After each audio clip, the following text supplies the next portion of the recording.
নমস্কাৰ বন্ধুসকল, আপোনালোক সকলোকে স্বাগতম জনাইছোঁ আমাৰ ইউটিউব চেনেল ঋতুৰাজ গগৈলৈ।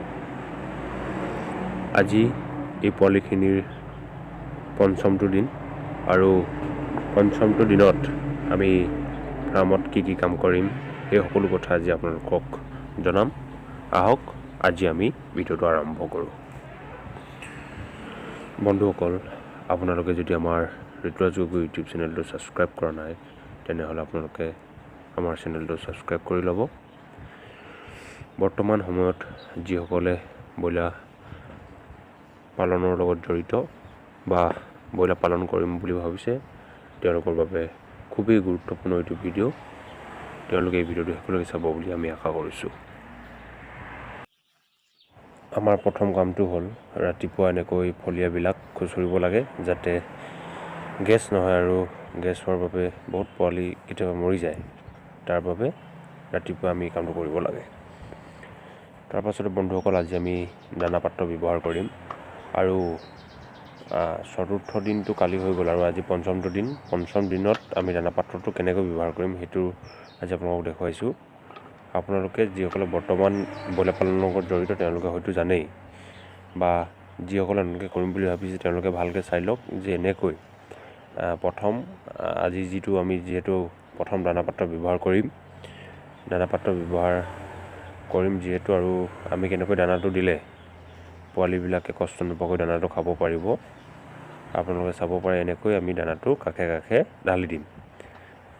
10 দিনৰ পিছত আমি ওপৰত ডাইৰেক্ট দিব পৰা অৱস্থাত আহিম, কিন্তু আজি আমি এনেকৈ তলত আমাৰ ঢাকনিখন উল্টাকৈ দি আৰু এনেকৈ ছাইডত আমি দানাটো দিম যাতে পোৱালিবিলাকে খুব সহজেই দানাটো খাব পাৰে।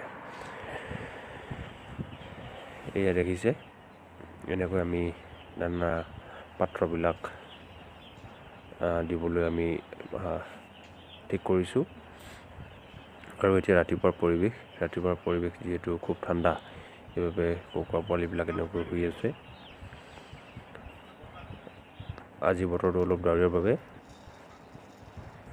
এয়া আমি এতিয়া দানা এনেকৈ টিঙত লৈ দানাবিলাক পাত্ৰবিলাকৰ কাষে কাষে দিম। এইটো একদম প্ৰথম দানাটো, আৰু যিটো দানা আমি 6 পৰা 7 দিনলৈকে খুৱাব লাগে, এইটো সৰু দানাটো। তাৰপিছত দানাটো চেঞ্জ হ'ব। বন্ধুসকলে যদি আমাৰ চেনেলটো ছাবস্ক্ৰাইব কৰা নাই তেনেহ'লে আমাৰ চেনেলটো ছাবস্ক্ৰাইব কৰিব, আৰু যদি ভাল লাগিছে লাইক কৰিব, আৰু যদি আপোনালোকৰ কিবা পৰামৰ্শ থাকে তেনেহ'লে নিশ্চয় আপোনালোকে কমেণ্ট কৰি আমাক আপোনালোকৰ পৰামৰ্শসমূহ জনাব পাৰে। আমাৰ দানা পাত্ৰবিলাকত দানা ভৰাই প্ৰায় কমপ্লিট হৈছে, আৰু এতিয়া আমি দানা পাত্ৰবিলাক কুকুৰা পোৱালিসমূহৰ মাজলৈ আমি দি দিম। আপোনালোকে দানা পাত্ৰবিলাক কেনেকৈ ব্যৱহাৰ কৰে আমাক কমেণ্ট কৰি জনাব, আৰু এনেকৈ যদি আপোনালোকে কৰা নাই কৰি চাব। কুকুৰা পোৱালিবিলাকে খুব কষ্ট নোপোৱাকৈ খুব সুন্দৰভাৱে কেনেকৈ দানাটো খাব পাৰে সেয়ে আপোনালোকে নিশ্চয় গম পাব।